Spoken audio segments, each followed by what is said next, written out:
Welcome to the show today. Today, we're going to be talking about how to raise chickens and get fresh produce. We have with us Miss Lisa. She has been dubbed the queen of the coop, rather, by the media, dishing out advice on raising chickens, ducks, and geese naturally via her blog on social media. And today, she's going to be sharing with us on how to do that and much, much more because I love fresh produce and I love it naturally and all that great things and organic.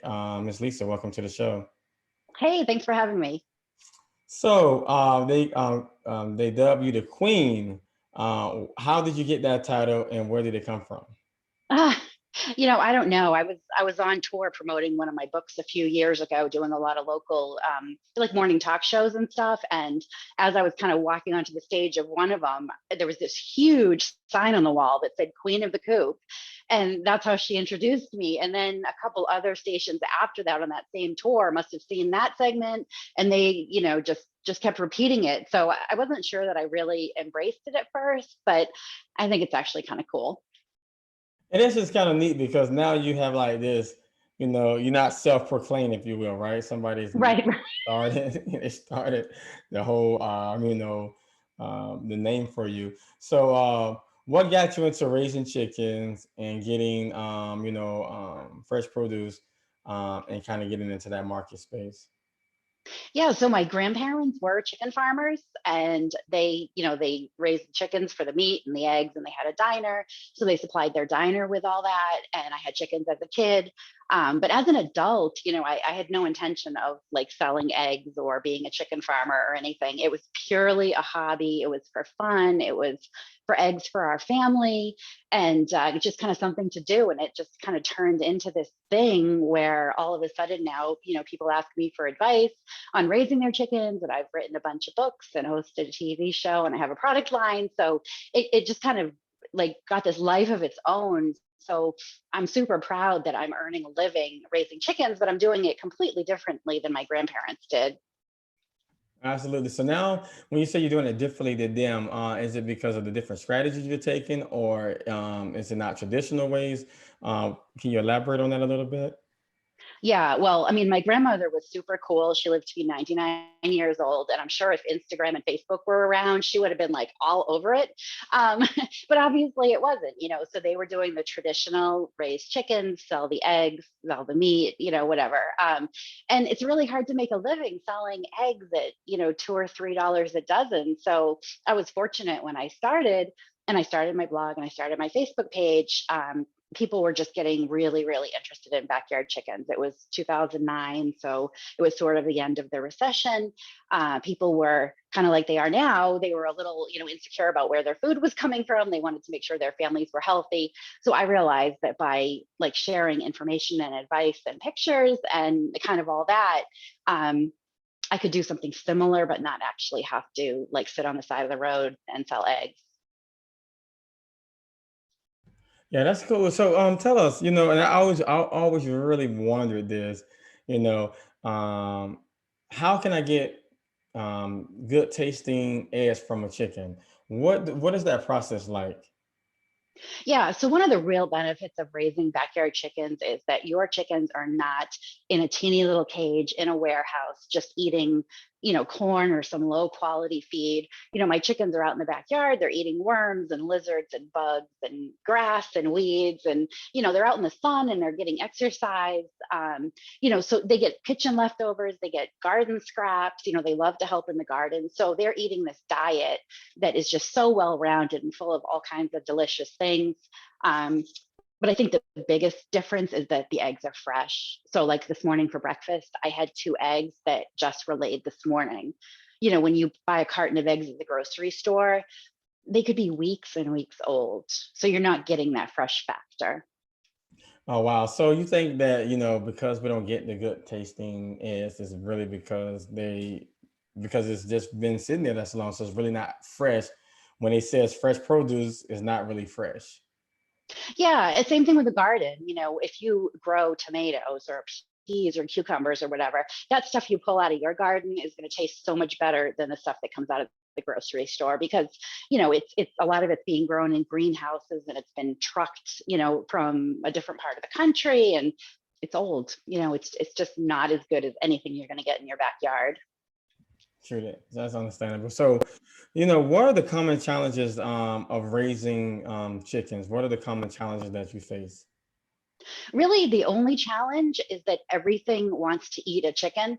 So you really have to keep them safe. I mean, everything from like fox and coyote and hawks and raccoons and all that, but like your dog, your neighbor's dog, I mean, pretty much anything will eat a chicken. So it's like a constant battle to keep them safe. You have to have like a secure pen for them. And I do like to let them out in the yard because that's where they're getting all the good stuff and they're eating, ticks and everything. But we do watch them, make sure that nothing can get them. Right. So, how do you prevent illness and viruses for your chickens? So I am really proactive, and I think that's one of the reasons why I've been so successful, and am the queen of the coop, because from the beginning, like I work really hard on their immune systems, kind of like with people. I give them lots of herbs like echinacea and oregano and thyme, like things that keep their immune system healthy naturally. So I don't like just wait for them to get sick. I'm really proactive, and I try to keep them healthy. I give them garlic in their water and apple cider vinegar in their water, things that your grandmother probably drank, apple cider vinegar. It's good stuff. And all that kind of applies to chickens too. So if you take the same principles and apply them to your chickens, you're going to end up with a much healthier flock, because you don't want to be giving them chemicals or antibiotics because we're eating their eggs, so like you don't want all that in your eggs. Right, absolutely. So, if that do occur, so like if they do get sick, what kind of treatments do you utilize for your chickens? So really, the main thing that's going to go wrong with a chicken, other than like getting eaten by a fox, Mhm. they tend to have respiratory problems. Okay. Um, so the apple cider vinegar, the garlic is all really good for respiratory health. But bottom line, like any animal, if they do get sick, I Mhm. absolutely recommend, taking them to a vet, which sounds, kind of crazy for like a $2 chicken, but it's hard to tell what's going on, if without like a diagnosis. So, what are the common costs for a chicken? Like, if you want to buy some chickens, what are the common costs to buy a chicken? And can you raise them up in any setting? Right? Can you live in the city Mhm. like in Brooklyn and still raise chickens? Because I know there are some people in Brooklyn I've seen with some chickens before. When I used to. Yeah, and this year, I mean, if anything good came out of COVID, I think one good thing came is that a lot more people want chickens, a lot more areas are allowing chickens. I know there are people who have chickens like on their rooftop gardens in Brooklyn, or if you have like a little garden apartment with a little backyard. So for an average family, like 4 or 5 chickens is going to be great. Like they're going to, lay enough eggs for you, and they don't need a space much bigger than a doghouse.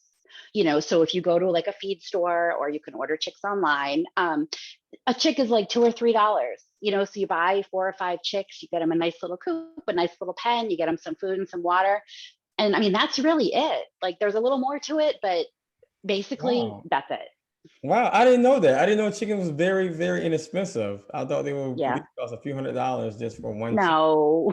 I mean, yes, there are rare breeds, and like if you buy them when they're older, they can cost more. But if you walk into your local feed store, there's going to be bins of chicks this time of year, like all different breeds, and you can just pick them out, and they're just going to be a couple of dollars a piece.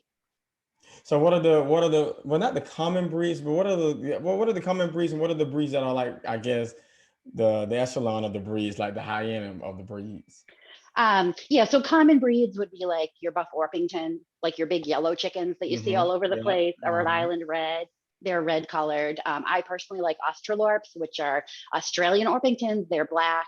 Um, there's chickens that lay blue eggs, Americanas, and Easter eggers lay blue eggs. They're super popular. But those are all sort of like not your low end, but your lower cost. They're more common. Then there's a chicken that is actually I believe it's called the Jubilee Orpington. Uh, Really beautiful white and gray and black, and those if you get like a breeding pair, they can be like upwards of $100. But that's more like when you're buying a puppy. If you buy like a show quality puppy, it's going to cost you a lot. Or you can just buy a regular puppy. Then it's just gonna, be a normal puppy. It might not be like perfect to the standard. There are chicken shows, just like dog shows. People breed them, they show them, all that. I mean, it's like a whole nother world of showing chickens. All right, so this is a two-part question. Why do chickens need sunshine, and why they don't lay eggs in the winter?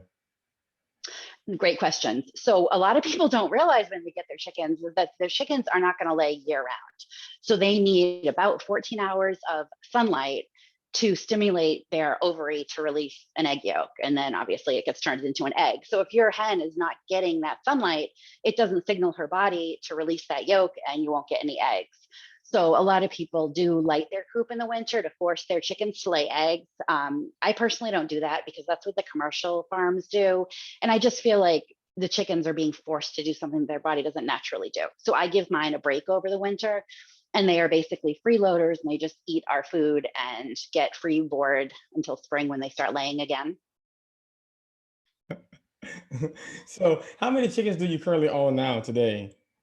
Um, so we have 16 chickens and 10 ducks and two geese, but we have two ducks that are sitting on eggs that Ooh. are hopefully going to hatch because we do have a male duck, a drake. So I'm hoping that we'll have ducklings in a week or two, which will be fun. So, how do one be successful in this particular industry? I mean, you have really, really nailed it with your blog, and then your blog really blew up. And then once your blog blew up, then you got, like nearly millions of followers on all kind of social media platforms. What was that success like, and how do one get there? That's breeding chickens, if you will, or raising chickens. Yeah, I was really, I think I was lucky. I mean, it was a good timing, a good topic. Like I said, 2009 recession, people are thinking about raising chickens and gardening and stuff. And then I had this message that I think really spoke to people because I was doing it naturally and I was trying to be preventive and, keep my chickens healthy and all that. And I also had the background, I had raised chickens as a kid. So I had a little bit more knowledge than someone just getting into it. But I think bottom line is I'm super passionate about it. And I think people react to that. Like when you love what you're doing, people definitely react to it and they can see that. And I mean, once it started rolling, like the snowball just, like you said, I started on Facebook and then I started writing books and then Instagram came along and I got on there and it just kind of all just kept steamrolling. And, there's a lot of people doing it now. If someone were starting out now, I would say it's going to be a lot harder because the market is sort of saturated because chicken keeping has become so popular. Kind of the key to being really successful is to get in on something on the ground floor, no matter what it is, because you've got less competition. So it's easier to stand out. And that's true because now I when I look, especially when I before we did this interview and I did a little research, I didn't really see much presence of people raising chickens, which I found that very odd in this time. And then why I say odd? Because we really have moved into this organic sense of the way of eating and what we watch, what we eat, and how where the things come from. We're buying locally now, which we're Hmm. like we're reversing back to the days which we used to do, right? It's not all about big, going out and buy big stuff from big brands. It's not about where did the chickens come from? Are these eggs fresh? Are they locally from farmers here? And I like that because I know in the sense that, my chickens have been raised properly. They're out running, like you said, and just being really just being chickens. Oh, exactly. And like you said about Brooklyn, I don't know if you live in Brooklyn or not, but even if you live somewhere where you don't have chickens or you can't have chickens, there's farmers markets everywhere. So take a walk on a Saturday and try to find the farmers market or drive down the street and look for a fresh egg sign. Chances are somebody near you is raising chickens and you're going to notice a huge difference. And like you said, you just feel better feeding your family or feeding yourself something that it came from a happy animal or it came from somewhere local. That it makes a difference. That's so true. Miss Lisa, it was a pleasure to have you. Now that I know how much chickens cost, I think I'm going to buy a few. But my question to you is, if I hit you up, will you be able to help me, guide me, send me a little thing to say this is what I need to do, make sure that my chickens are healthy? Absolutely. Yes. And I think that's hysterical. But yes, that is my whole goal, is to encourage people to raise chickens. On my blog, there's actually a tab at the top and it says info for beginners. So Yeah. I've got it all set up for you to be successful, but you also know how to reach me. So I could give you like private one-on-one help too. Yay. See, I'm special. But you guys are special too because you get the website. So tell us, Miss Lisa, how to go to the website for those that want to be interested in raising chickens so they can find out more information about that. Yes, fresheggsdaily.com, or on Instagram, Facebook, or Twitter at Fresh Eggs Daily. I make it super easy for you. Oh, awesome. Thank you for joining us. We appreciate you. Thanks so much. All right, next IBS.